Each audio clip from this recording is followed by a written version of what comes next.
All right. We'd like to say welcome to our podcast for today. It is Saturday. As we all know, we are always here on Saturday to bring you the podcast. And our podcast is all about contemporary issues that affect the Christian life of faith. And we intend to promote and preserve the Christian heritage of our country, Liberia. And today, our podcast will focus on Liberia's peril of corrupt hearts.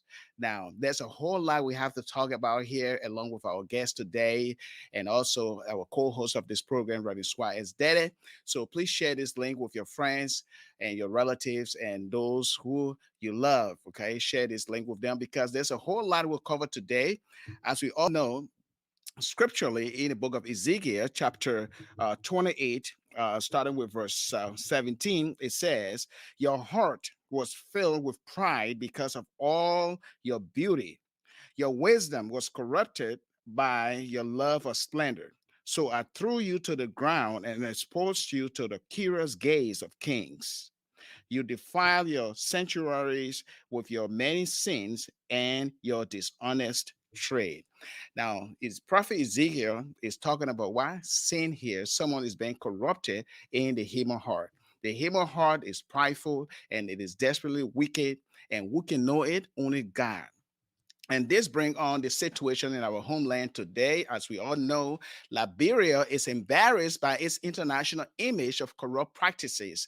And the U.S. Department of Treasury issued a specialized sanction enshrined in the 2017 Global Magnitsky Act against three government officials: Nathaniel McGill, Presidential Affairs Minister; Bill Tweway, Managing Director of the National Port Authority; and Serena Cephas, Justice Ministry Solicitor General.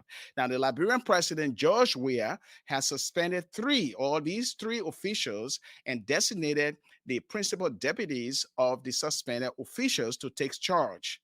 Nevertheless, endemic government corruption has a history from previous governments that caused violent regime change, bloodletting, and the combination of the civil war, destruction of human lives and properties. Now, Liberia's peril of corrupt hearts is a serious national threat to the spiritual growth of unison and tangible progress in virtually every sector of the country when leaders are unwilling to render their hearts to God to lead with wisdom. The latest uproar over corrupt government officials is nothing new.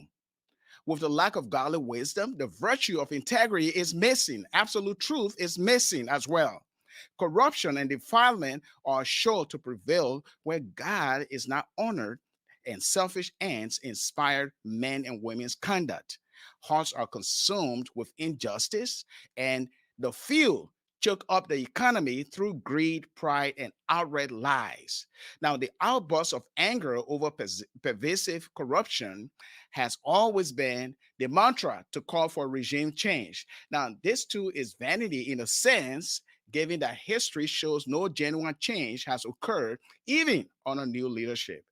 What lies ahead of us is anyone's hope. May our Lord, God's omniscience and sovereignty prevail in all of this.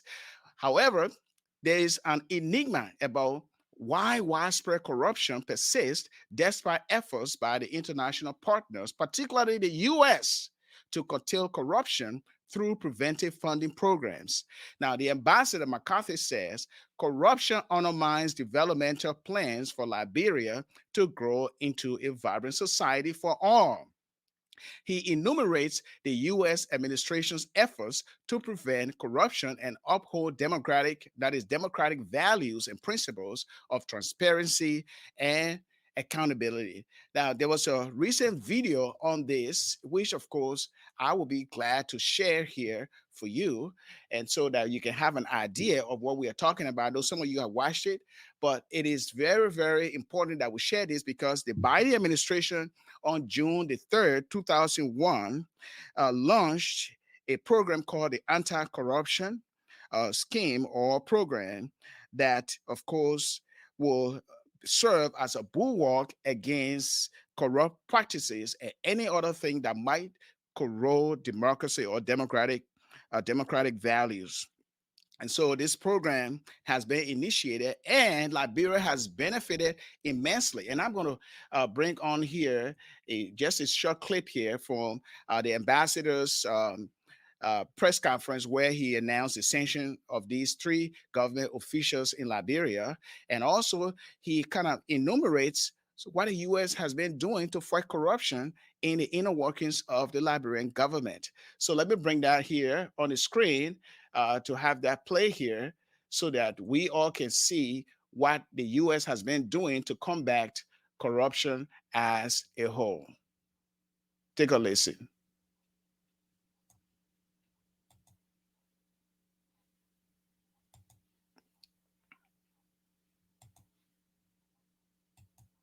Today's actions are one of a series of actions taken to combat corruption, in line with the U.S. strategy on countering corruption. In addition, today's announcement is consistent with the U.S. strategy towards sub-Saharan Africa, which was announced by Secretary Blinken during his recent visit to South Africa.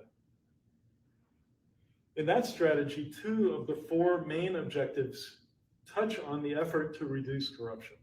First, our goal to foster openness and open societies, which includes promoting government transparency and accountability. And second, to deliver democratic and security dividends, which includes backing civil society, empowering marginalized groups, and defending free and fair elections. Corruption undermines these and other goals. The United States stands with all Liberians against corruption, and I want to highlight some of our efforts in this endeavor. Since 2005, the State Department has committed more than $150 million to promote good governance and accountability in Liberia through our support of civilian security and justice sector programs. This funding enabled the Liberian National Police to develop a complaints and accommodations system for the public to report good and bad policing, and provided anti-corruption signage for courtrooms throughout Liberia. In July, the U.S. Embassy sponsored 10 Liberian judges and prosecutors to attend high-level anti-corruption training at our West Africa Regional Training Center in Accra, Ghana.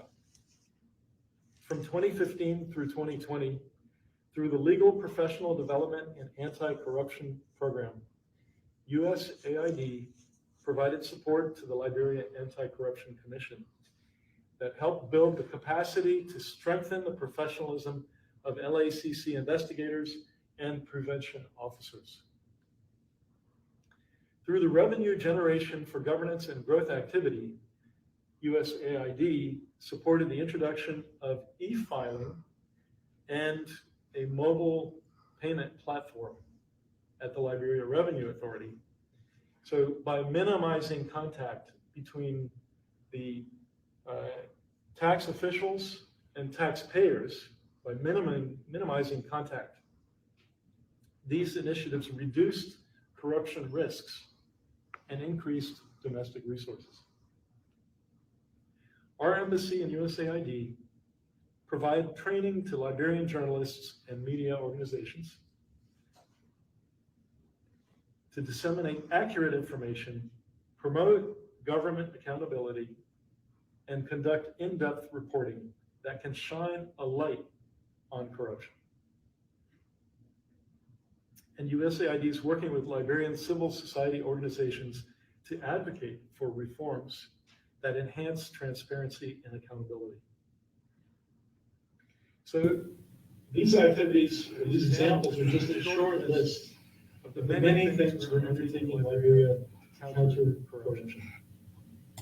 However, okay, so that is the U.S. ambassador there speaking about how the U.S. has been spending millions and millions of dollars to teach or to help judges understand democratic values and to combat corruption. They have trained journalists.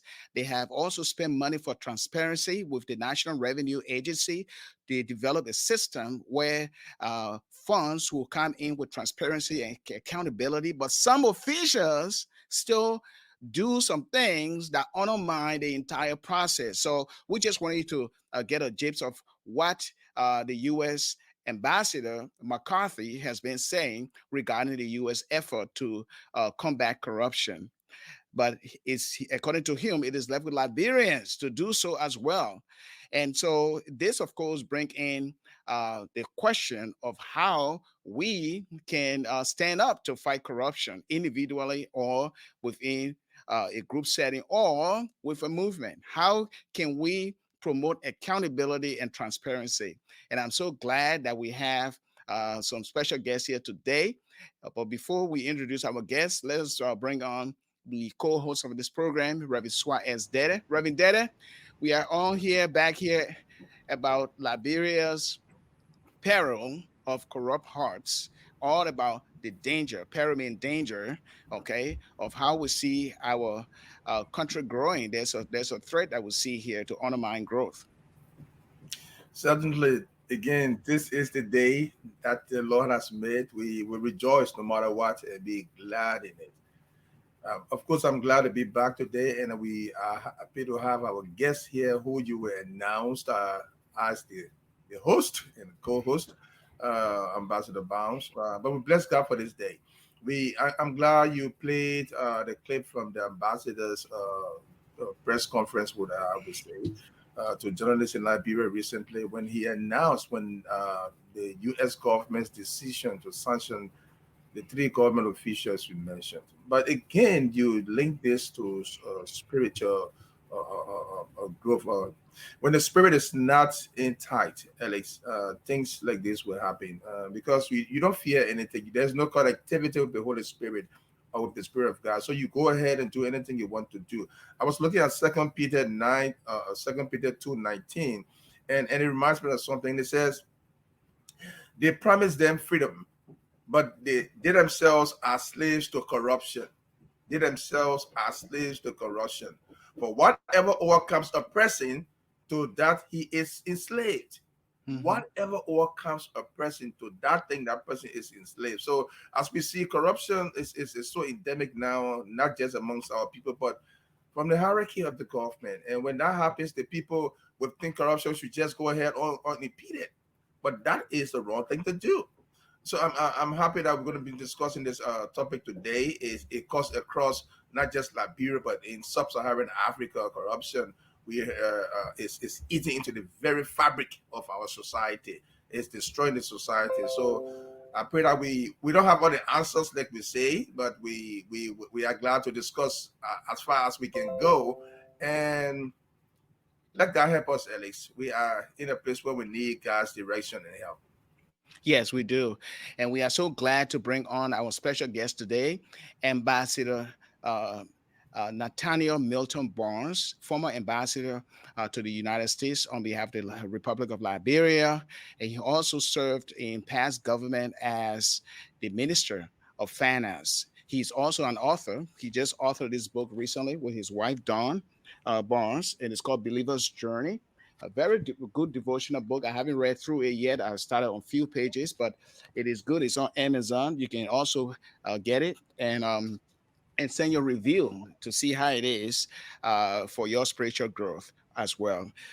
Without much ado, we are so glad to have Ambassador Barnes here, who also just wrote an article in the Analyst newspaper regarding the current situation that we are talking about. And for him, he wants for the people to now take the lead. So he will now come on to talk more about his article and his perspective on some of the political implications, social, economical implications when it comes to pervasive corruption in our governmental system. And we are so glad now to bring on Ambassador Barnes. Welcome. Thank you so very much. I'm happy to be here. Good to see both of you. Yes, we are so glad to see you. Now, your recent article in the analyst newspaper, you are calling on the Liberian people to take lead or charge, and you decry the pervasive practice of corruption, which is, of course, is nothing new in our country. And so you make some emphasis about how people are sick and tired now. Now, when you call on Liberians to take the lead, what do you mean? Well, the destiny of Liberia, regardless of how we see it, is in the hands of Liberians. I mean, history has proven to us that whenever we step aside and let others try to control which way we will go, it has not been successful. And that's a truism across the globe. Okay. So we have a very good opportunity at this point in time to do something about this. But there are a couple of issues I want to bring up front to more or less justify my particular argument. We need to ask ourselves the question, number one, why is America doing this? Why is America taking this step in Liberia to fight corruption? Is it because America and Liberia have long historical ties? Is it because Americans like Liberians? Or is it because Liberians depend on America? Well, that's arguable. All of those things are arguable. In my own experience, you must understand that diplomacy and international relations is driven by one thing and one thing alone, one primary factor, and that's the factor of national interests. Okay, now every country on this globe has a different set of interests, or is driven. It's a diplomatic and foreign policy interactions is driven by different goals. In the case of the United States of America, America's primary interest is its security and the security of its citizens.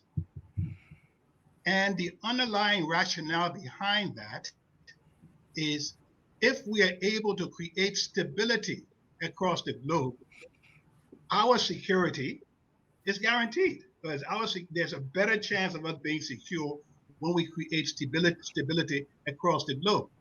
So yes. America's involvement in Liberia, and don't get me wrong, we are all grateful for it. Okay, after all these years, hundreds of millions, billions of dollars of investment in Liberia, it's a wonderful thing. But let's not forget that the primary driver behind those gestures is American interests. Yeah. So that is not many of us may realize that, but that's the primary driver behind why America is doing this. We appreciate it. But most importantly, as it happens, that particular interest that the United States has in terms of creating stability in Liberia dovetails very nice with our own interests. Now, what are our interests? What it is that drives our international and diplomatic interactions and relations? It is development, human development. Development of our people, so we have infrastructure, we have good healthcare delivery systems, we have good education, we have security, we have freedom, okay, and fairness and equity. So it dovetails very nicely, okay. So now that the U.S. has historically intervened in Liberia, we know that, okay, for our benefits, okay. It is important now that we take the initiatives that they have started and run with it. We Liberians must get on the front line of fighting corruption. There are two problems with that. Whenever we Liberians historically have encountered a problem, the tendency is to immediately look around and see who we can blame for the problem. Well, they did it in the past. That happened in the past. This group is responsible. These people are doing it. Why can't we do it? Or I'm doing it, but it's for the benefit of the country. They usually take it outside the country. We always look to blame someone. Okay, we need to change the paradigm to this perspective. The problem is not the problem. Finding a solution to the problem is the problem. Okay, we identify, we understand that our country is rife with corruption. Our entire system, I have said in the past that corruption is not only institutional, it's not only systemic, it's psychological. We in our own existence believe that in order to get ahead, you must cheat. From the kid that's selling cold water on the street, and roasted almond and cold water on the street, trying to hijack, okay, or hustle his customers by giving them fewer almonds or less change, okay, it's psychological. So as a result of that, we need to grapple the problem at it to say, yeah, we know what has happened in the past. We know how we are impacted. How can we identify solutions to this problem? And the only way to identify a solution in the instance of corruption in Liberia is for the everyday folks to realize something very, very important. They have power. They have power. God has created all of us and given us the power of thought, the power to think and act in a way that's in our best interest and in the best interest of our families and those around us, our compatriots. We must use that power positively to change this particular paradigm that we have. Okay? We cannot look to America. Now that America has started this ball for us, this game for us, hey, we need to get in the forefront and begin to demand that our leaders do the right thing by our people, do the appropriate thing. We should not just suspend these people. Now that it's been proven, and the one thing I have to credit the US government about, they never take an action unless they have indisputable proof. Okay? Now that we have that, don't just suspend them, fire them. Lay an example. And anybody else that is identified with this, because at the end of the day, this is our absolute number one issue that hinders our growth and our progress. I know I've been sort of long-winded, but I had to establish the groundwork for this. If we do not kill corruption, and if we do not take the forefront, we shouldn't rely on anyone else to do it for us. We are not going to go anywhere. Liberia is presently on an abyss. And if we don't pull it away from that abyss, we will fall in and become stateless. And we cannot afford to let that happen. Yes. What about those who argue that, well, corruption is endemic, it's been in the system for a long time, even though corruption will always exist? And Ambassador McCarthy, said also in our video that corruption exists everywhere, even in the US. But I believe there's a degree of corruption. I mean, if all the basic necessities of the population are met, I believe people still, the human heart is sinful and people engage in corruption. But if we look at the degree of corruption, we term Liberia's corrupt activity or practices as rampant or pervasive. Absolutely. Now, can you talk more about that? Yeah, you see, he's right. The nature of people, there's this little devil inside of us that make you want to cheat to get ahead. Yes. Okay? But it has become the predominant way of our existence. It has become the predominant way of our existence. If people cheat, if our leadership cheat, and if we begin to think psychologically that cheating and stealing and corruption is okay, we are doomed. So we need to look at it from that perspective. Yes, it's pervasive. It will never go away permanently. Okay? Like, look, the honest thing about it, given our humanity, poverty will never be alleviated. Let's not kid ourselves. It can be reduced. It can be significantly reduced. But to say we will create a world where there is zero poverty, not realistic. To create a system where there is zero corruption, not realistic. But at the state where we are now in our national existence, it's the predominant thing that's happening. Corruption is impacting, it's predominant in our livelihood, and it's impacting everybody. We are less healthy because of corruption. We are less literate and less educated because of corruption. We don't have good roads because of just about every malady that we have right now can be traced back to corruption. So the thing we need to do is to focus on today, and the future. We need to take the past, learn from the past, okay, and stop looking back and saying, well, we've always had it, so it will be okay. No, it is not okay. We must work on significantly reducing it. And the way to do it is, again, demand that of your leaders. And I always say to the Liberian people, you have power. You have power to change your situation, change your personal life, change your national life by demanding certain things, certain behaviors from those that lead us. Reverend Dede? Well, to discuss your the solution to the problem, I want to go back to your statement in the analyst when you said at every level of the Liberian society we must eradicate corruption, and you went down a list. My question is, can we really eradicate corruption, Ambassador Barnes? Yes, we can. Like I said, it cannot be 100% eradicated. It can be significantly reduced. And Okay. like I said, it's so pervasive that corruption is our way of life. It predominates our society, how we think, how we produce. And the way to do that, the one thing that's wonderful in Liberia, we have great laws. We have legal scholars that have sat down and created wonderful laws. The challenge we have in Liberia is, how do we implement it effectively? Okay, if I were to go to Liberia today and cheat, okay, and then some leader said he needs to go to jail, people begin to feel sorry for me. So today I saw a video, I saw a video sent to me from Banga, where there were groups of Liberians rallying behind Minister McGill and identifying with him and saying he's okay. That sort of behavior should not be acceptable. When a person does a wrong, no matter who they are, they need to pay the consequences. Our law says if you do this, you will pay these consequences. He should be subjected to our laws. No one in Liberia is above the laws. So it has to be that way. I'm so Yes. sorry. Okay, go ahead.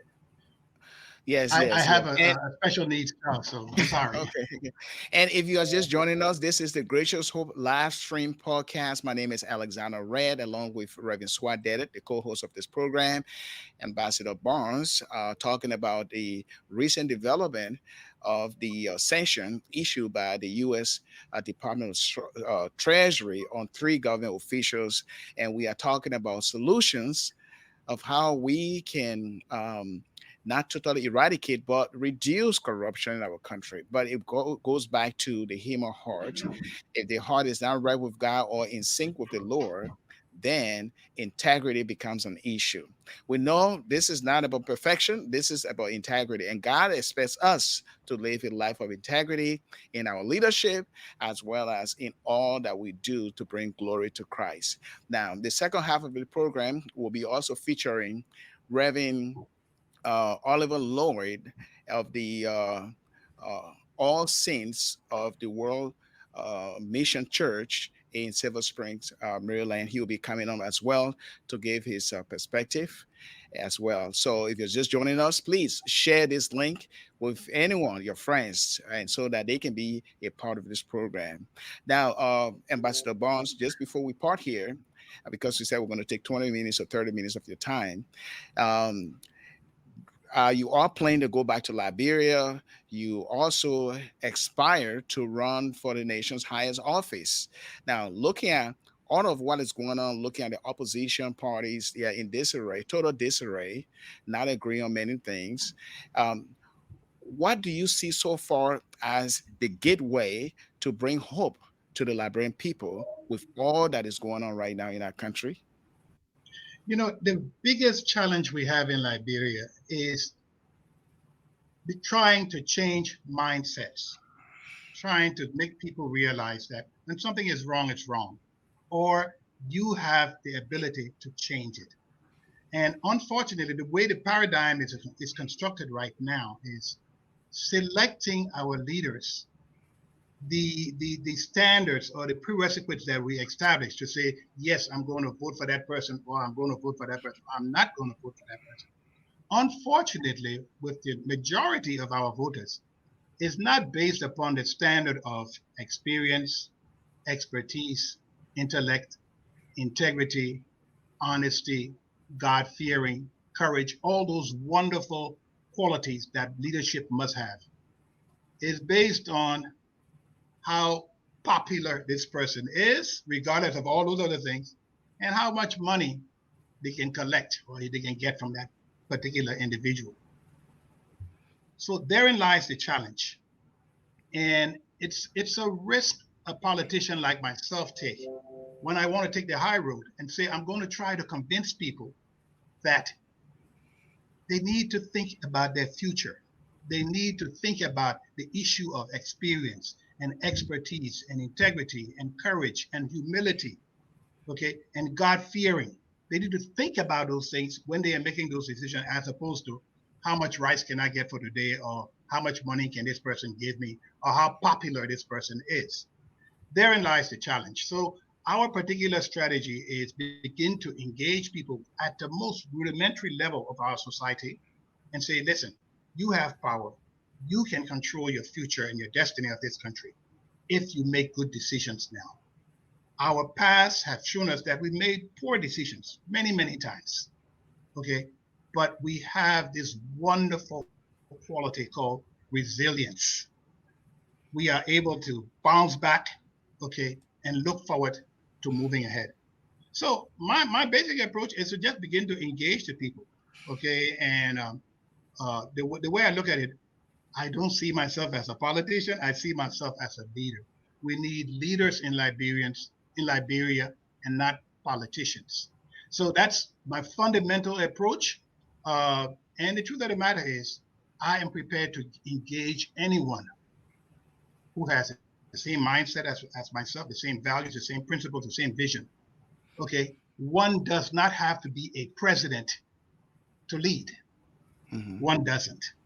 Okay, but is it going to be easy to change Liberia? Is it going to be easy to reduce corruption to the maximum? No, it's not. Anyone that show me a person that tells you that, I'll show you a liar. It will take courage, focus, okay, and Liberian people demanding the best for themselves and their family and their future.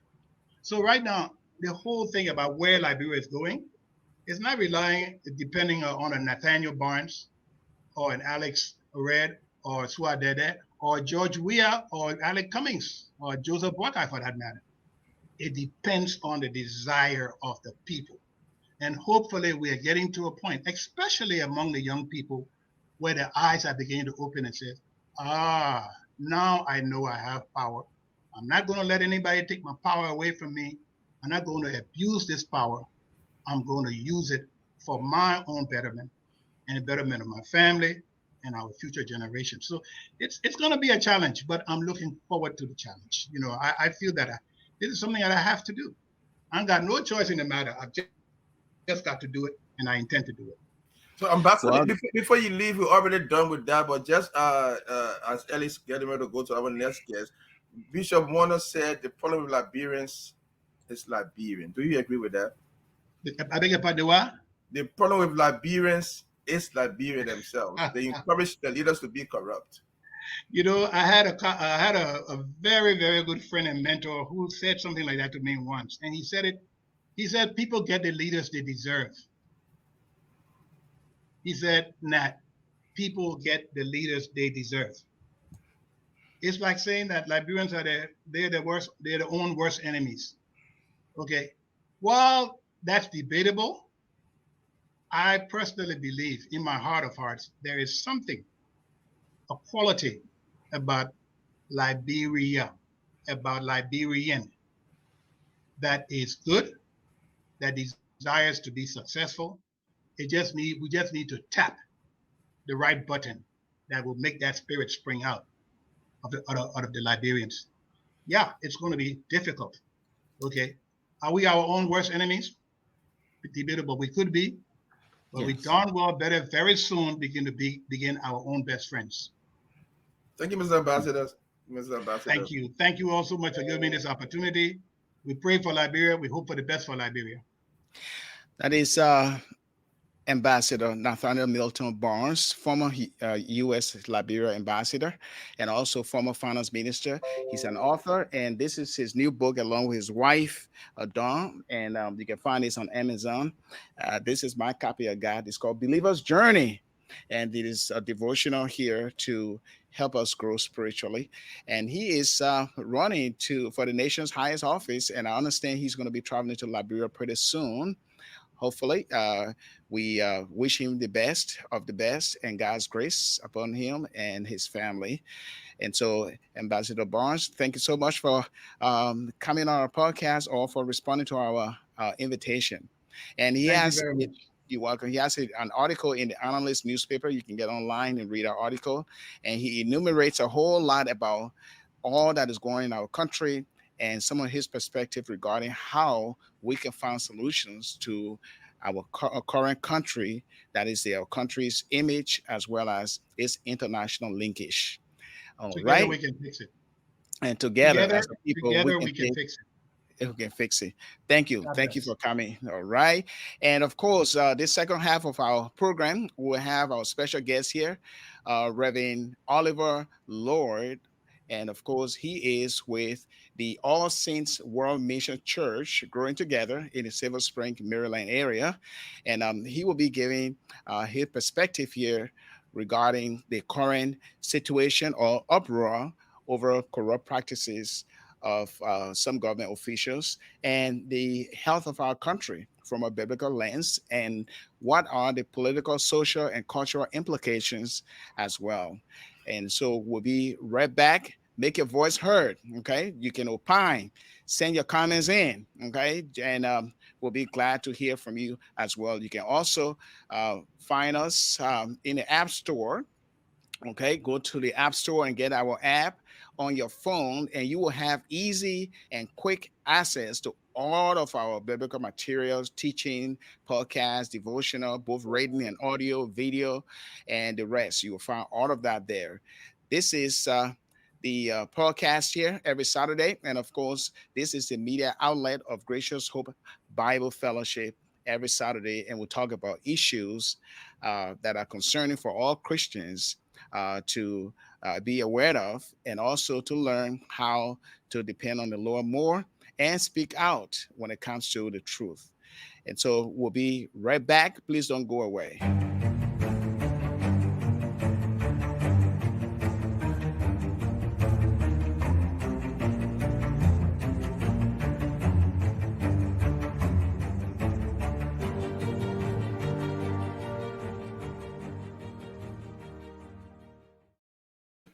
All right. And our special guest here for this second half or segment for our program is Reverend Lord.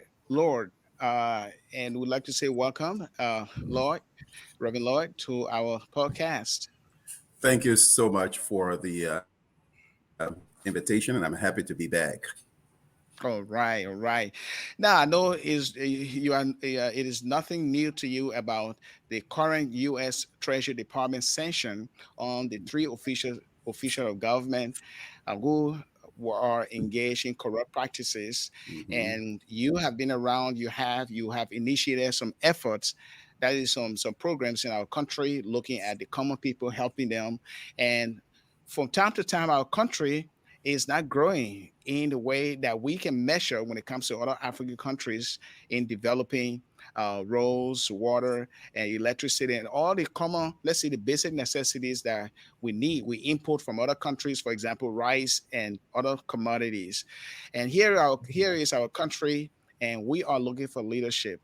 We would like to take a biblical lens from you. What is your take so far, Reverend Lord? And I know you are in reference of recent in Liberia, specifically regarding U.S. sanctions on official government in the Republic of Liberia. Sad to say, one of which works right across the office of the President of the Republic. Corruption is an age-old problem. It's is a problem of sin, and I'll put it straight that way. It's a problem of sin, and it's one of humanity' biggest problem. Darwin, in his theory, Darwin's theory implies that one of the first law of nature is the survival of the fittest. What Darwin was saying from a scientific perspective, and even an anthropological perspective, that humanity was created in a way that we are constructed with this mechanism to strive for our individual survival. And without spiritual transformation, it is so difficult to find mankind with the kind of discipline that is required um, to seek the welfare of others.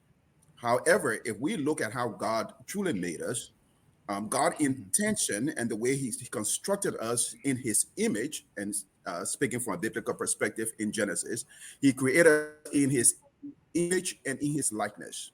Now, John, First John, God is love. Is love. Love is our ability the needs of others. Jesus said, "Greater love has no man than to lay down his life for his friend." Which means that when God created us, our nature, our divine and nature, was to have the capacity to put others in our place and to meet the need of others. However, Mhm. with the introduction of sin, our ability to put others in our position, to see others in the way we want to be seen, um, was distorted and destroyed by sin. However, it does not mean that we do not still have the capacity to do so. God has made us and has helped our society um, eh, to advance in a way where we are able to need of one another, to still have social and civic responsibility, civically responsible and socially responsible, even without the faith that we share as Christians. Our world has evolved in such a way that it is possible that Liberia and any other nation or any other society can rise up to the core of dignity, respect for others. If I Mhm. would start with that way. That's great. That's great. I mean, that was a great expose by the Reverend. I mean, looking at the different thing, and that brings me to this scripture, and I was reflecting on it today. It said, "Do not be conformed to this world, but be transformed," based on what Mhm. Reverend Lord's representation was just now. But be transformed by the renewal of your mind, that by Mhm. testing, because all of this corruption thing is by testing you. You are tested by the money you come in contact with, by the prestige and being famous. That so by testing you may discern what is the will of God, what is good and acceptable and perfect. This is where our leaders are today. Mhm. And Revelations 2 also says, "I know your works." So God knows what's going on. God sees our mind. But the failure to resist the testing of Reverend Lord and Ellis is where our leaders are today. Because there are leaders who are in power who went through the office uncorrupt or Mhm. uncorrupted. They stood the test of time. They were tempted by the chances they had to steal. They refused to do that, and it came up of his claim. I don't want to start calling names now, but we can call one or two names. But there are those who cannot resist that temptation, and it steps so deep into it to the extent where they destroy themselves, their posterity, and Mhm. people will judge them years and 10 years or time from now. So this is a serious situation. Dr.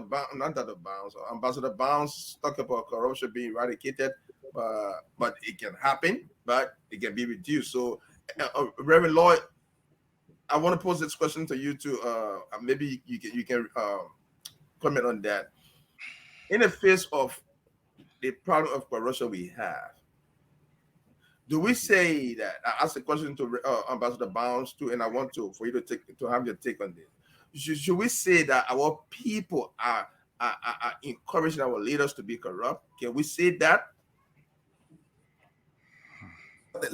Let me say this, and I think, and that's the bond allude on that it's a social problem, but deeper than that, it has become a cultural problem in our society.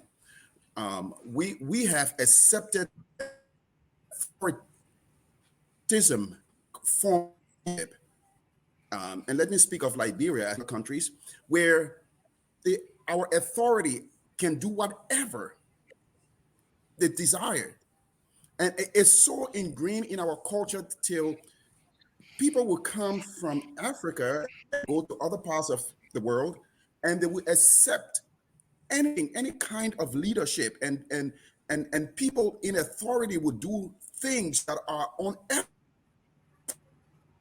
nothing, because it seems to be a cultural thing that our leaders cannot be challenged.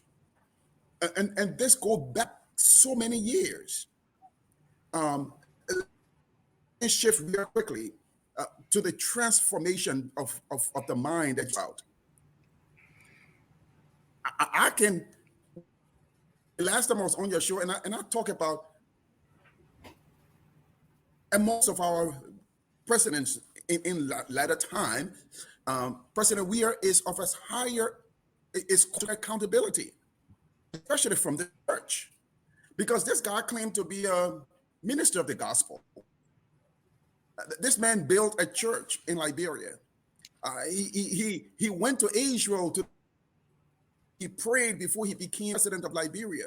And don't tell me that the boss, his office, he is so blind that he's not aware of the level of corruption that is taking place within his government, right across his office, right within the same building with which he works every single day of the week. Someone he's interacting with daily. Don't tell me that it's impossible, that he's so blind that he's not able to, he has not been able to see what's going on within his circle. That the United States of America has to sanction this fellow before he sees the light.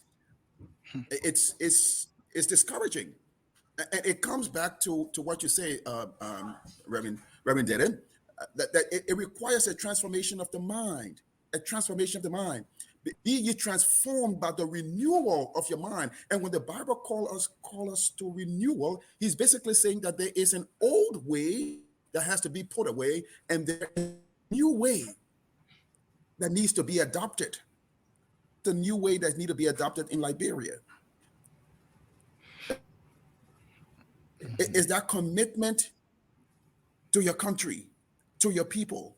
You drive every day, and people are on the wayside, suffering, barely having something to eat. 5, 6-year-old children. I mean, you see 10 and 13-year-old children on the side of the street with maybe 10, 15 bags of water, hoping that it can get those sales just so they go back and get a cup of rice for the family. It is evil. It's evil what we see in our country. You know, It is. Yes, just to conclude on that, definitely, Pastor Dedan, we need that renewal of mind from a spiritual perspective. Yes. That renewal of mind is all we need. We need that, and Christ can provide that, because Christ is the sacrificial lamb that God has provided for all those who believe in him. And John 3:16, God's heart is open with love. So for God so loved the world that he gave his only begotten son, that whoever believes in him will not perish but have everlasting life. And that life is a life that we can live with transparency in the eyes of the world, to be a testimony that yes, we are part of God's kingdom in and also adopted in God's kingdom. But again, it goes back to the heart. And that's why today's podcast is entitled Liberia's Peril of Corrupt Hearts. When a heart is not right with God, then every other step that we take will be something that is missing. That is God's absolute truth. Now, we know that those at Ascension, okay, the three officials, Serena Cephas of the Justice Ministry, National Port Authorities, Managing Director, Tweway, as well as the Presidential Affairs Minister, Natana Magay, they are all Christians and they profess to be Christians. They have churches, they are members of churches, and they have contributed to those churches as well. They fall short, and let's assume they fall short for the glory of God. We are not here to beat them down because Galatians chapter 6, verse 1 says that we should bear each other's burden or one another's burden. And if a brother sins, we should be able, or the elders of the church should restore him. But all that we are saying here is that we are looking for the endemic. What is so endemic in our country is the corruption, which of course disrupts our economy and every social and moral fabric of our country. Of course, sin is sin, and we all fall short. But it is time that we have to wake up and understand where our mindset is. Is our mindset on the flesh? Because when our mindset on the flesh, according to Romans chapter 5 or chapter 8, then it ends to what? To death. But in the mind that is set on the things of the spirit, what gives us peace. Okay, gives us peace. And so our country is in search right now for the right leaders that will lead, not that it will be perfect, but to serve with integrity and truth. And that's what the Liberian people need. Reverend Lord, you have visited our country, you have seen the poor people, you have helped in every way through your church, and your benevolent heart is is uh, is something that we can recount here, and others in Liberia can also recount based on your effort. I know you feed the souls every day at your church, and looking at our country, looking at the church or the environment from the LCC, the Liberia Council of Churches, they released a statement commending President Weah for suspending the officials and also call on him to replace them immediately as well. What is your take so far? Do you think that the entire church environment, all the clergymen, all the churches, they should come together right now to see what kind of a solutions they can come with or come up with to work in line with the government or the entire government to come up with something to see how transparency and accountability can be carried out? What there are three things we must allude to real quickly. One, the move that the United States took exposed the state of corruption within our country, and it. I, I do not want to limit my perspective to three individuals because it's Mhm. just a light that has been shown on the state of corruption in Liberia. So it's is bigger than these three people. Yeah. So there is a serious problem of corruption in Liberia that we need to take a look at.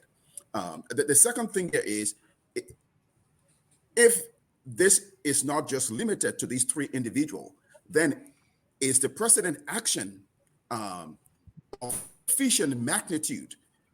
Um, is his response equitable to the magnitude of this crisis? His response was directed toward just the three individuals that were named. But I think his Mhm. response should go further and it should be equitable. It should be equal to the magnitude of the problem. He should be addressing the problem of corruption, not just these individuals. The third thing I like to point out is that it, the Bond, Ambassador Bond indicated that the solution to this problem um, is not limited to, does not rest simply with the government. Mhm. Solving this problem is bigger than the government ability to address it. We we definitely need a president who has the integrity, the ability, and is assertive enough to contain corruption. If we look at the top 10 countries in Africa uh, who have been able to reduce corruption, the least corrupt countries, Mhm. the least corrupt country scored 70 out of 100, which basically means they have not totally eradicated corruption. And the average of the best is 53%, scoring 53%. I believe Ghana is at 48% of 100, which is considered a good score. Can you imagine? 40 is a good score when it comes to corruption. And so if Ghana is down somewhere at the bottom, maybe about 8 or so, um, Mhm. with about 48 or so, imagine what the other people at the bottom of the list will have. And we have over 50 countries in Africa, and you have 10 of them. The top 10, the lowest is at 40 something. So the other 50, you can imagine where they are. They're probably at 3, 4, 5. Can you really imagine that? Which means they have not even made the effort. So in these two areas that I just pointed out, in the area where one, corruption is a serious problem in Liberia, challenge us it challenges us as the church because stealing is one of God's 10 commandments. And the church should not sit and observe stealing taking place in a country that identifies as a Christian nation. Moreover, the church should not sit and observe and do nothing and say nothing when stealing, which is a commandment of God, is being it's being committed in a country where our leaders consider themselves to be Christian. That gave us a greater responsibility that these people, us pastors, are pastoring people who are stealing from God's people. Hmm. So corruption is a is bigger than the government ability to address. Secondly, the president addressed to the way he responded to this situation, I think should go above and beyond and either set up a task force or come up with a strategy uh, targeting the eradication or reduction of corruption in his government. Mhm. It should have gone beyond that. I think he should have come up with an investigation or put out some approach that addresses corruption holistically Mhm. in his government. I think that is what I expect of his office. And finally, because the government itself is not, we shouldn't limit the government in this process. And the church also can be assisted by other civic groups, such as schools. I think we need to bring it within our curriculum. If this is such a serious problem that have affected generations, um, several generations, if we want to make sure that the next generation was not going to be, then the mind of our children need to be indoctrinated that if you go, if you desire government to serve your government, corruption should be one thing that should not be considered in your leadership. So I think that's how this problem should have been addressed, and I don't think the president have done enough.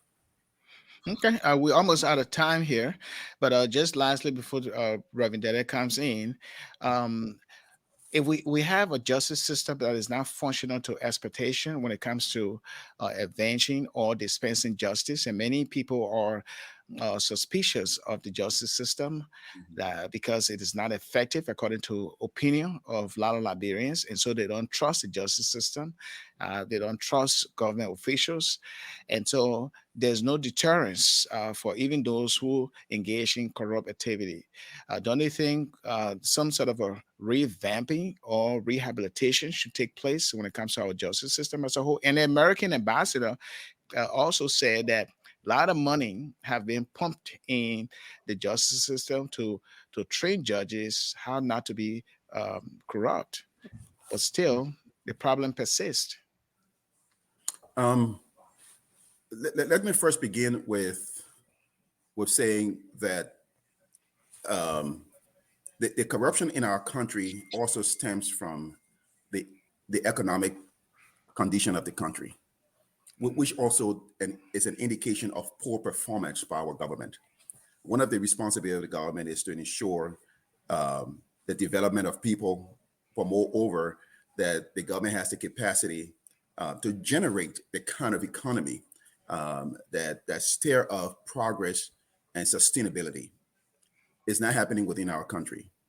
The GDP of our country is not quite impressive. We do have the potential, but we're not meeting up to our potential. Unemployment is a serious problem. Education, literacy is a serious problem in our country. And when you have these kind of situations where the poverty rate is high, you obviously will have critical social vices being developed in your country. Sociology of third world would tell you that when it will lead to a place where people become very violent, riots and crime will increase. Look everywhere in any society where poverty is of its height, crime and violence is up there. And and therefore, because people are suffering, poverty is of its at its epic in Liberia. No one can be trusted. And if the government is not paying people, and I'm coming back to the justice system situation that you're saying, and I'm saying this to let you know that because of the failure of our government, you are creating a load and a responsibility that your justice system is not able to maintain or control. Because as you develop and equip these people, the failure of your government to have a sustainable society will create poverty that steer people in the direction of crime and violence and dishonesty to a height that the police will not be able to control. And I'll make a quick example. I know we're running out of time, but Reverend Dede and Dr. Red, you know that you can't send 10 cents to anyone in Liberia to buy you candy, and they will not spend 5 cents of that money and buy your candy and spend 5 cents on themselves.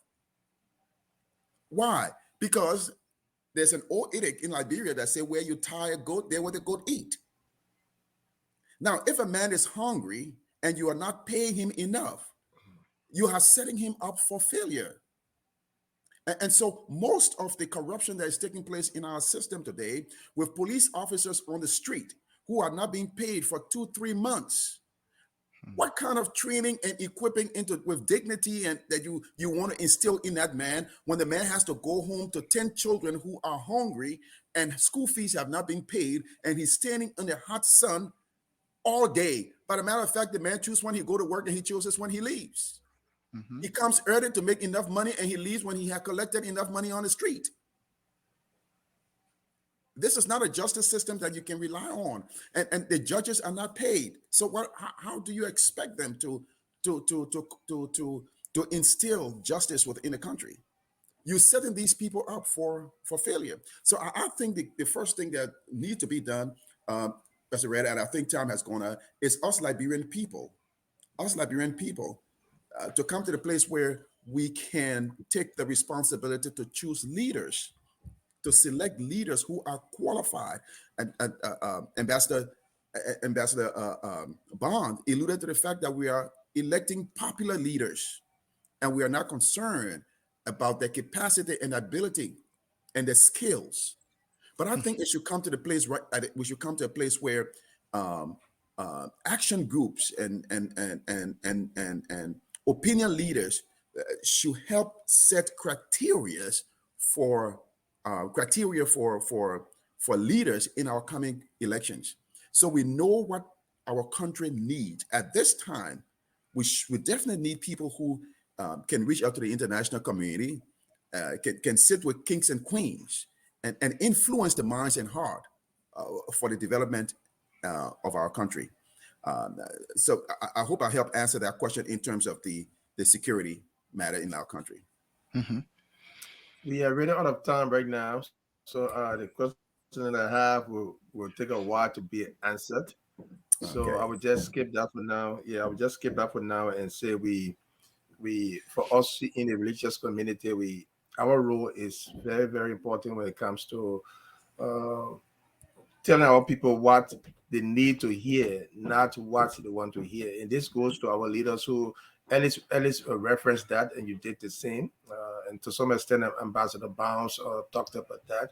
The church has a role to play. The leaders who have to, when I say leaders, I mean the church leaders, the pastors who have these Mhm. government officials attending their churches to speak from the scripture. I mean, boldly, and say what is red is red, what is black is black. Because if the scripture is being watered down, because these government officials come to church, they have to pay give contribution to the church, and we want these contributions, and don't say what the word of God says about what they do that is not right, then we're not helping them. So we ourselves who are in the church, the pastors, ascending the purpose, we have a role to play. And I'm asking myself, are we really playing our role, Alex and Reverend Lord? Are we really playing our role? That's where I want to stop today on this program. All right. Any final word, Reverend Lord? Well, I think I will end with because we're here as ministers and in my capacity as a pastor and a Liberian clergy, I will conclude with in that same note that we as pastors in our Liberian churches should um, take advantage of our pulpits, take advantage of the opportunity to say a word every Sunday and sometimes throughout the week um, to indoctrinate, instill in the mind of our people the need um, to have a country uh, with leaders who have the integrity and the dignity to see their country advance, and moreover, who have love for humanity. Because stealing, corruption is nothing but stealing, and those who are corrupting our countries in Africa, in Liberia, they are thieves and should be called by that name. They are thieves, and they should be treated um, as such.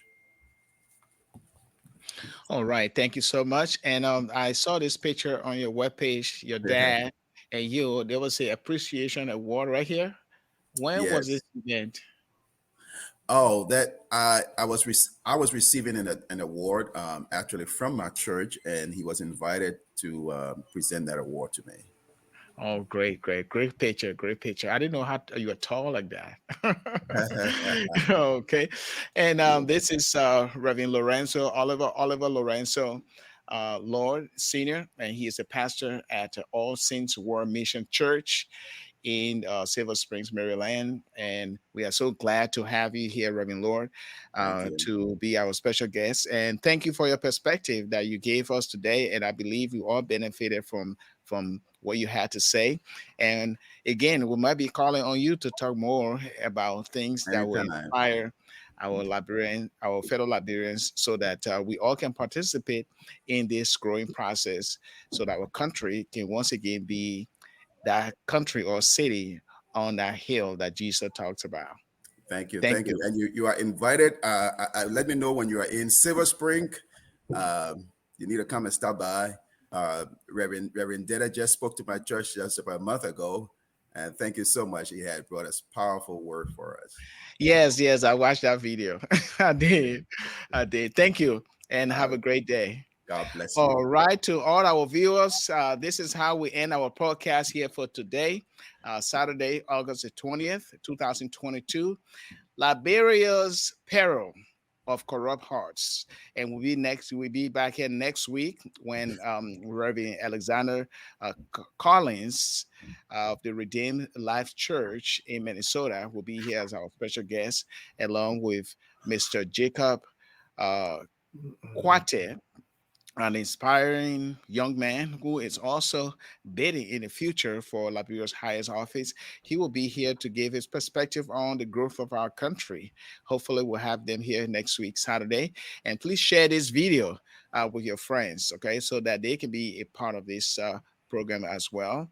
And on behalf of Reverend Dede, I would like to say thank you for listening, and may God bless you this weekend as you celebrate whatever occasion or whatever you do. Let us all do it in the name of Christ and to his glory. Thank you.